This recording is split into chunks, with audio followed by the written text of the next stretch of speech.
ये कहानी एक छोटे से गांव की है जहां लोग मिलजुल कर रहते थे। गांव का नाम शांतिपुर था और इस गांव की खासियत ये थी कि यहाँ हर कोई एक दूसरे की मदद करता था। इस गांव में एक किसान था जिसका नाम रघु था। रघु बहुत मेहनती और ईमानदार था।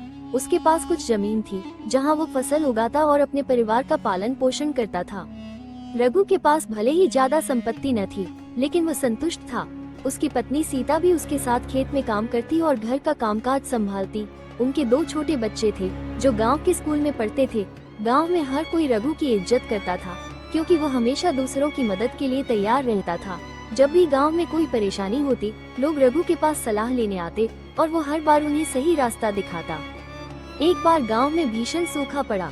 बारिश का कोई नामो निशान नहीं था और किसानों की फसलें सूखने लगी। लोगों की हालत दिन ब दिन खराब होने लगी। गांव के ज्यादातर किसान निराश हो गए थे और उन्होंने उम्मीद छोड़ दी थी, लेकिन रघु ने हार नहीं मानी। उसने सोचा, अगर हम मेहनत करेंगे तो जरूर कोई रास्ता निकलेगा।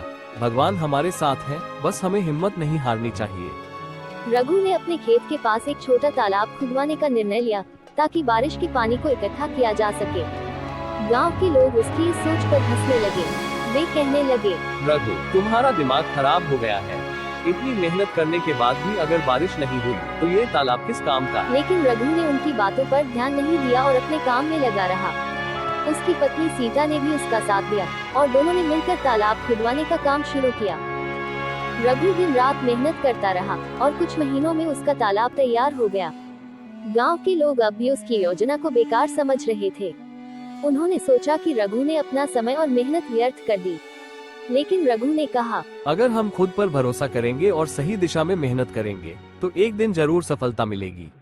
कुछ समय बाद गांव में बारिश होने लगी। बारिश के पानी से रघु का तालाब भर गया और उसके खेतों को पर्याप्त पानी मिल गया।